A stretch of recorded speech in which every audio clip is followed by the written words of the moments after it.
Hello and welcome to ThePrint. My name is Debdutta and we are here in conversation today with Scottish MP Chris Law, who is here in India to attend the Global Buddhist Summit. Chris is back in India after 8 years and he has a lot of stories about how his journey in India began. And before we move on to the more serious topics, I would like to ask you, Chris, that first of all, welcome back to India. You have in our earlier conversation called it your spiritual home. So if you can elaborate a little bit about that and your journey in India and your, the kind of ties that you share with the country. Sure. First of all, thank you for asking me along to be interviewed today and to talk about my experience and obviously my relationship with Tibetans, and of course the Dalai Lama.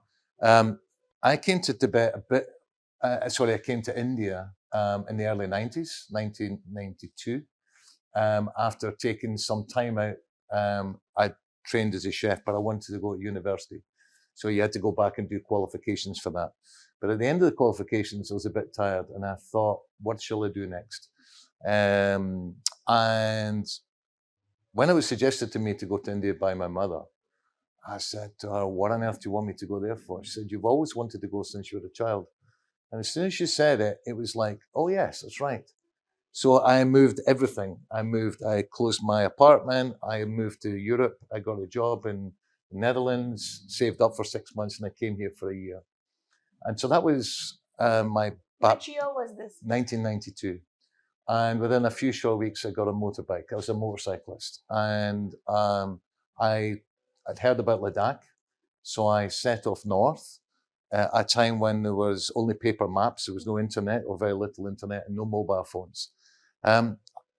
Ironically, years later, I ran expeditions up to Ladakh regularly every year, and I knew the roads with the back of my hand. But that was because when I first came, I got lost regularly. And my first journey to Ladakh, I took the wrong direction. And I ended up in Dharamshala late and one evening, thinking I was in Ladakh. And the next day, I'm walking around thinking I've arrived at my destination rather early. And from what had been explained to me, it was dry and desert. I thought, this isn't right.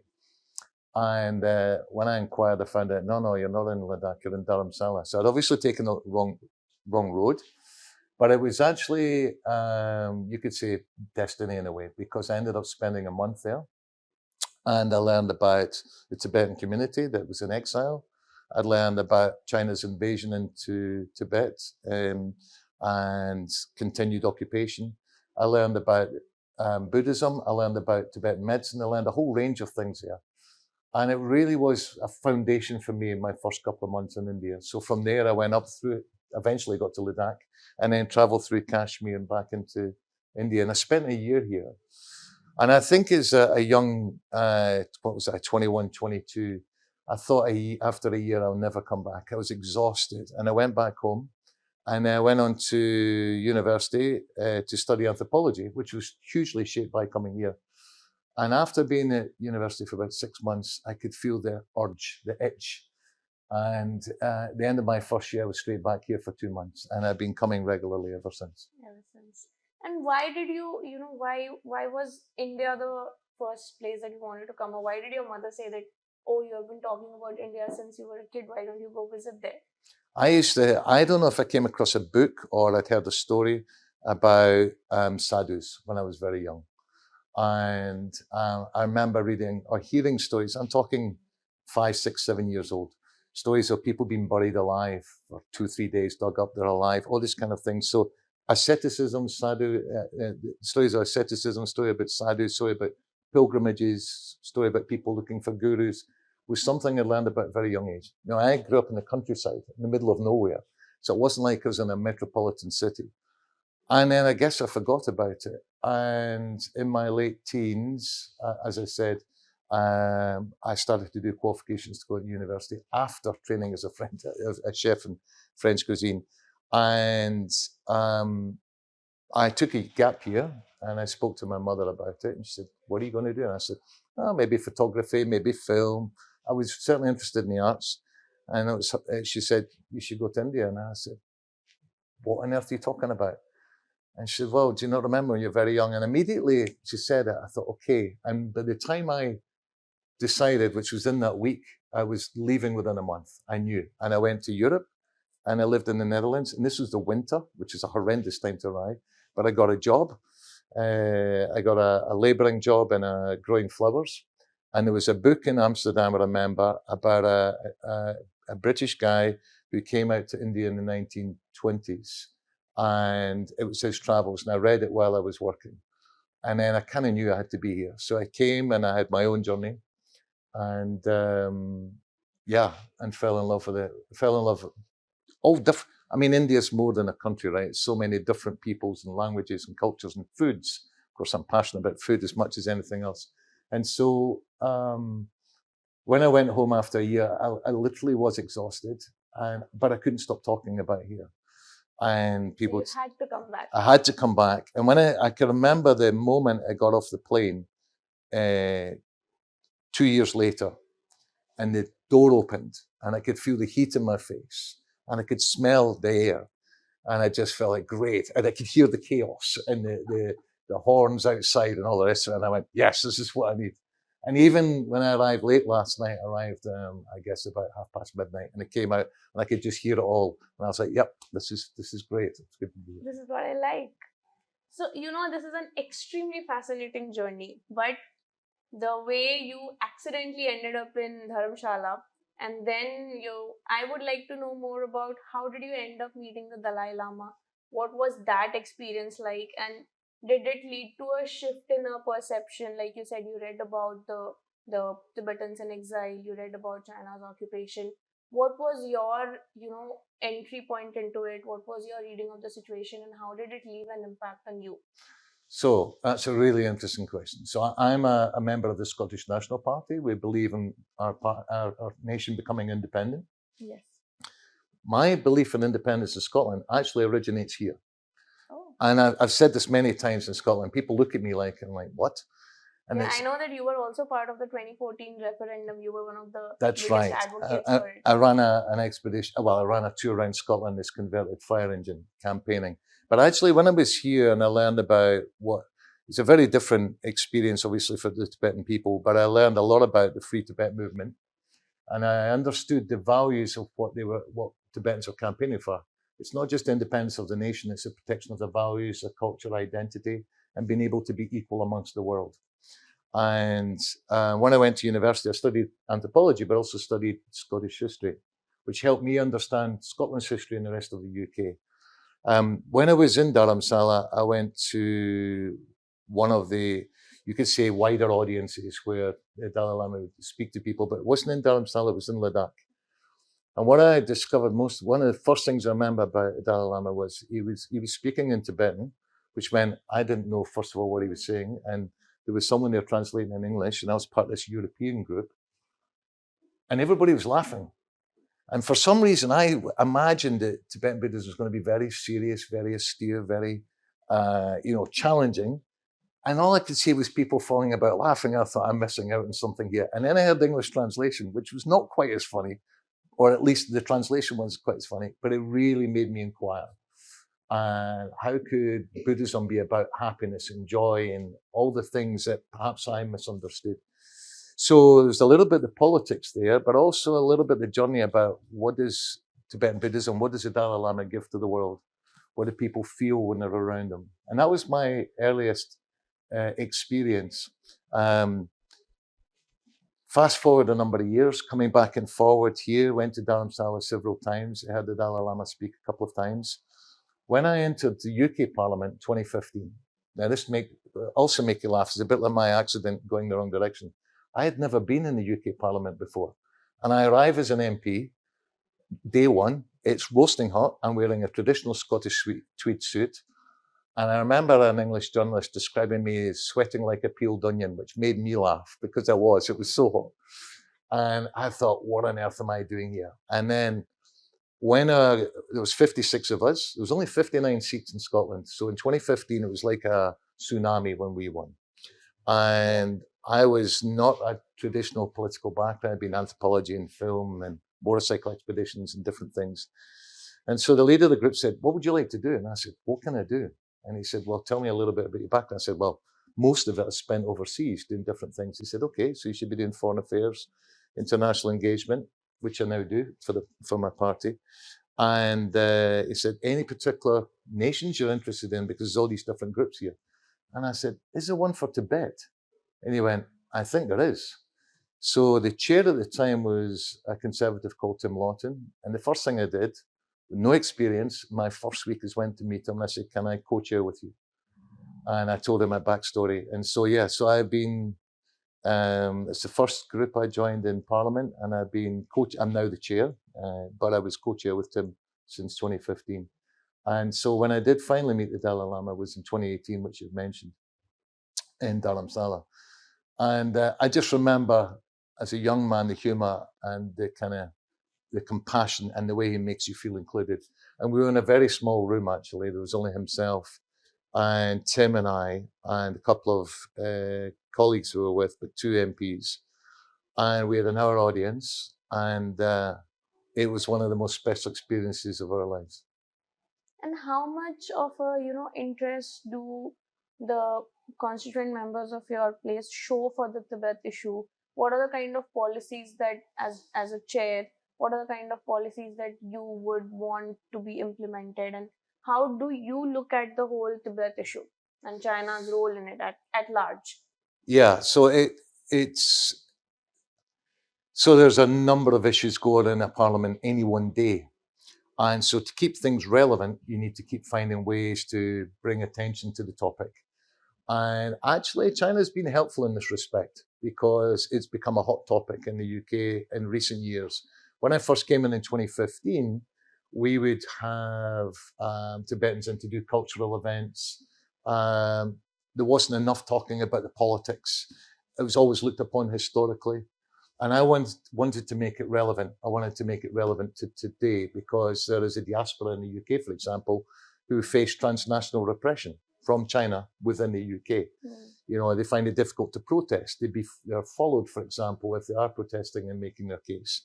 However, there's a really good group of Tibetans in London. They're very active. They provide the secretariat for the group. So we've had both cultural events and events to talk about different issues. And some of the most recent issues has been the education camps of young children who are taken away from their parents, which is appalling, really, because the children are 3 or 4 years old.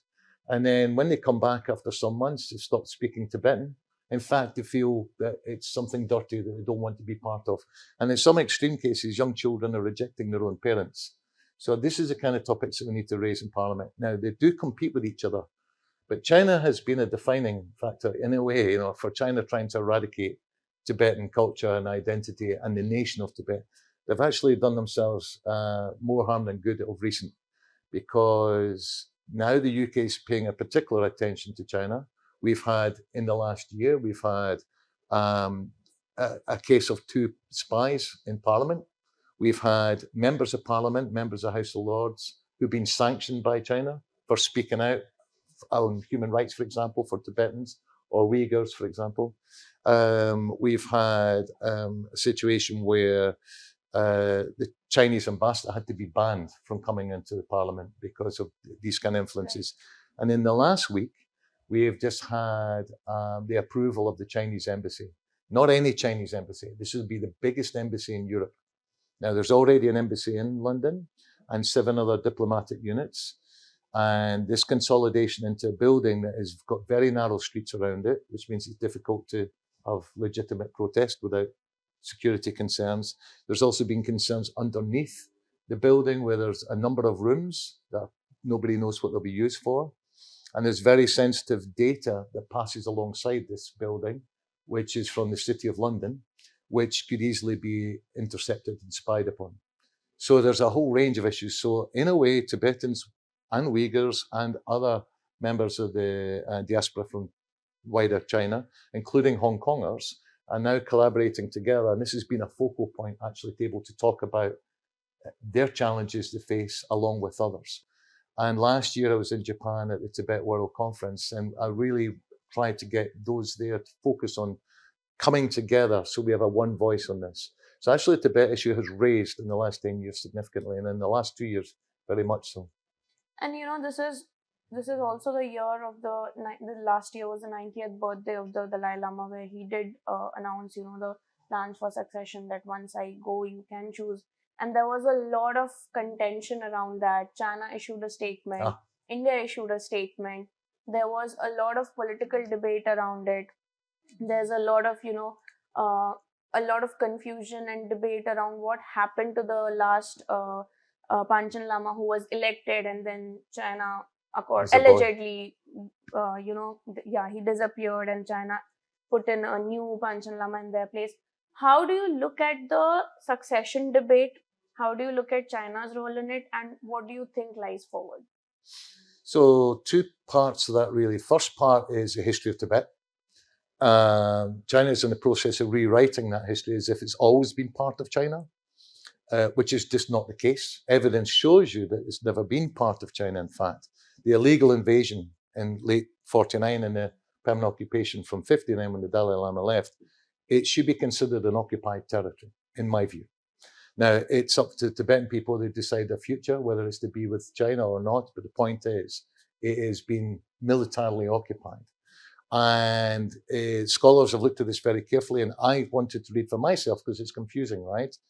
And what you find out as you look at the history of Tibet, Tibet was always an independent, autonomous nation.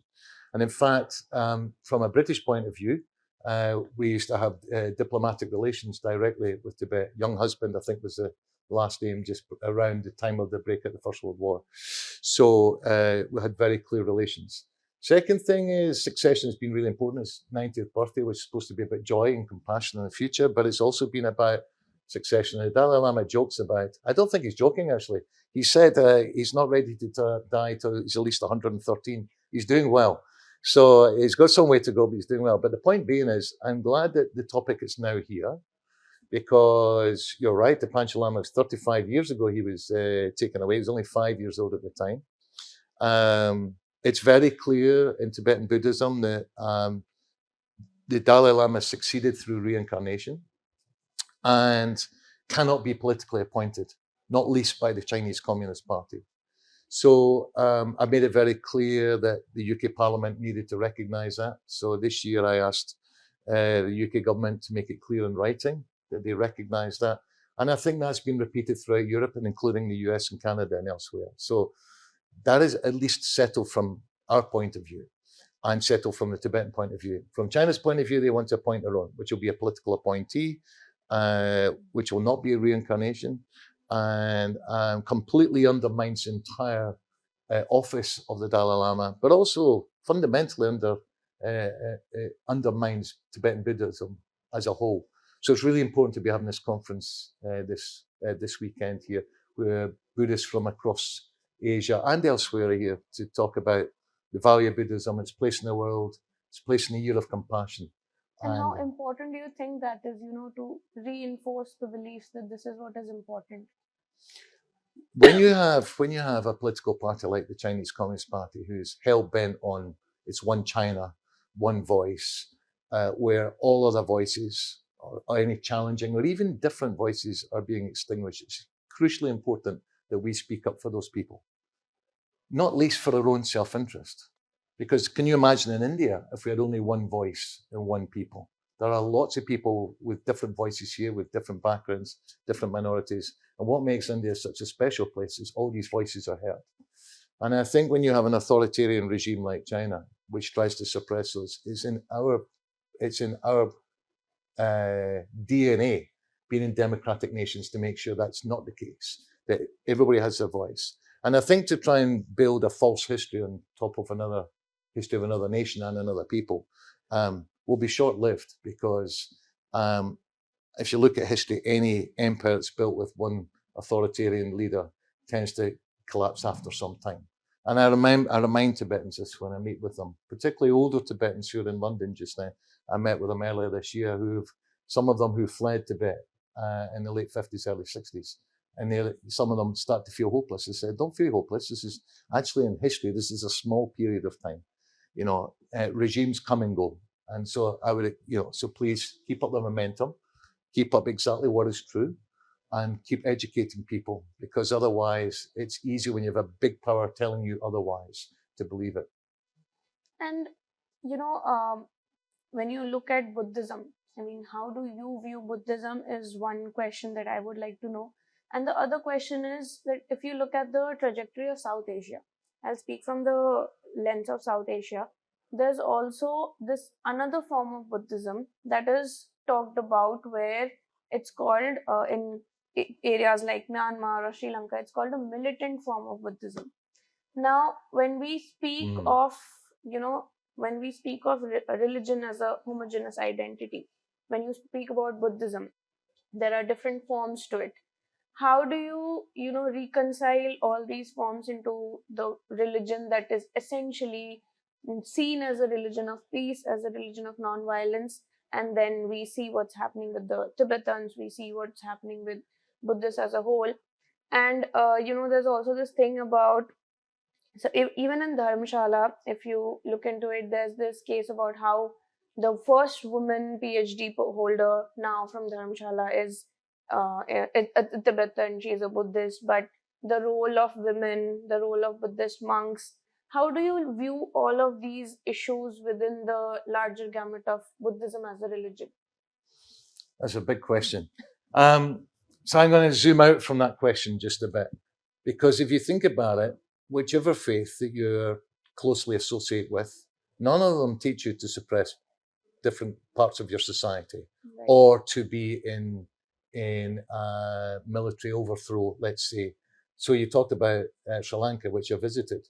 In fact, the first time I went to Sri Lanka was in 2010, just after the war. And I took a car and I went to the north.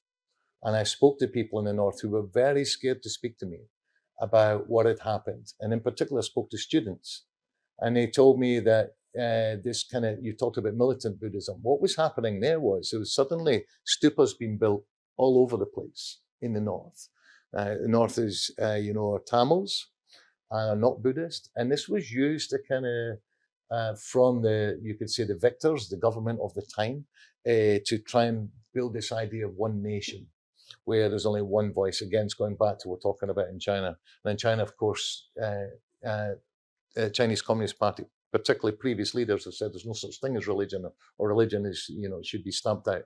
So when it's used in that way, or in Myanmar, which is another good example, and I've spoken about both Sri Lanka and Myanmar at length in Parliament, it's used as a form of oppression. That's not what Buddhism's about any more than Christianity or Islam's about. When you read the Islamic scriptures, or you read sections of the Christian Bible, it's about brotherhood, it's about coming together, it's about universal values. So when they're politicized in that way, of course, they're being completely misused. And actually, for people who are interested in learning, often that can be a barrier. And they say, well, why would I want to become a Buddhist or study Buddhism when this is happening in Sri Lanka or Myanmar, for example, or where women and men are not an equal opportunity to study, as you just give an example in Dharamshala. But I think that changes through time, and that's a social thing. That's where you putting your faith to one side, your Buddhist belief to one side. You won't find it there to say, by the way, we're more important than you are. And if you are, you should be really debating it, because that's something of the past. So, so the way I would reconcile it is faith is one thing.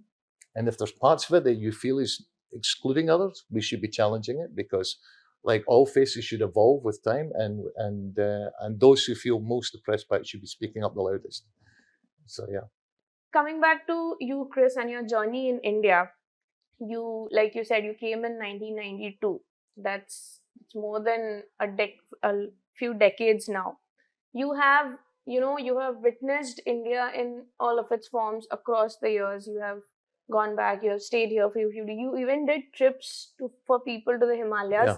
So, I mean, a chef, a biker, an anthropologist, now a politician, a cultural activist. You are also very passionate about the Tibetan cause. Which of these, like I asked you before, that which of these is something that you look forward to the most, or that you enjoyed most? And in India, what is something that, what is the one thing that stayed with you through the years? If I had to say that, what is that one takeaway from India that stays with you across the years, what would you say? So, I think the question is nature or nurture. Are you born a certain way and you become that person from birth, or is it your environment? In anthropology, we believe it's environment. I think I agree. So whilst I was born with a certain set of DNA when I was young, I was adventurous when I was a kid. I wanted to get out. When I was, by the way, when I was 2, I still wasn't walking. And I'm 6'6" now. I was about 3 foot then. I was very tall. And apparently, when I did get up to walk, I went outside and got lost and sat in a field. I lived in the countryside and cried I was lost. But from then on, I never stopped. But I was encouraged when I was young to travel and to keep an open mind and to experience as much as possible. So I'd say that was nurture for sure. And yeah, you've pointed to a few careers. I could tell you other ones as well. But for me, I've said it before, and anybody who works with me, they'll know, they've heard me say it, do what makes your heart sing.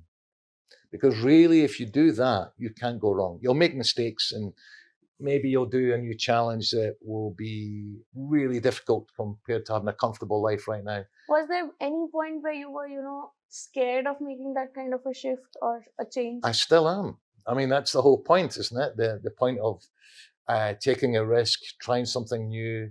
And this brings me to India in a way, because India is like an explosion of all the senses. For someone who comes from Europe, and I'm saying this for nearly all Europeans, doesn't matter how many Bollywood movies I've watched. My first film, I watched. Watch Bollywood movies? Well, the film that moved me the most was a 1972 film called Aradhana. And I watched it one very late night when I was about 19 years old, and it was like showing movies from the past and on TV, and I fell in love with it, and I went, I have to go to India. It's got everything. And India is like, Bollywood is a really good, Bollywood movies are kind of India. You've got tragedy, you've got horror, you've got thriller, you've got love, you've got music, you've got the whole story. So when I come to India, really, it's an explosion of senses every time, and it rejuvenates me. And it allows me to be a little bit of a kid again, to be boyish and, get that thrill again. And I urge anyone who's not been in India to come, because no matter what, that will happen. And so maybe the way I've lived my life, and even coming into politics, is kind of an accident in a way, because I had a very successful business in finance, believe it or not, before I came into politics. But I wanted to do something different. There was a referendum in Scotland in 2014. Will Scotland become an independent country or not? So I converted a 1950s fire engine into a campaign vehicle. And I took materials from about 18 different organizations around the whole of the country, 2,500 miles in 40 days, 40 nights. And it was biblical. It was quite funny. There should be a film on this. Well, I filmed a lot of it. Some of it's still on YouTube. But the point of it was I wanted to just engage with the whole of my nation to find out what the voices were and what they were thinking. And at the end, of course, Scotland at that time, 2014, voted to stay as part of the UK. My heart broke. And within 2 weeks, I had 6 staff. I had my own company. They more or less sacked me. They didn't sack me, of course, with my company, but I joked about it all the time. They sat me down one day and they said, "You're miserable." I said, "I am." They said, "Yeah, you need to go into politics." And they were right. And I said, "What about you guys?" They said, "Don't worry about us. We've got other things to do." So if there's one defining feature throughout life, is do what makes your heart sing. And if you need your life shaken up a bit, please come to India, because you will have it all turned upside down and inside out.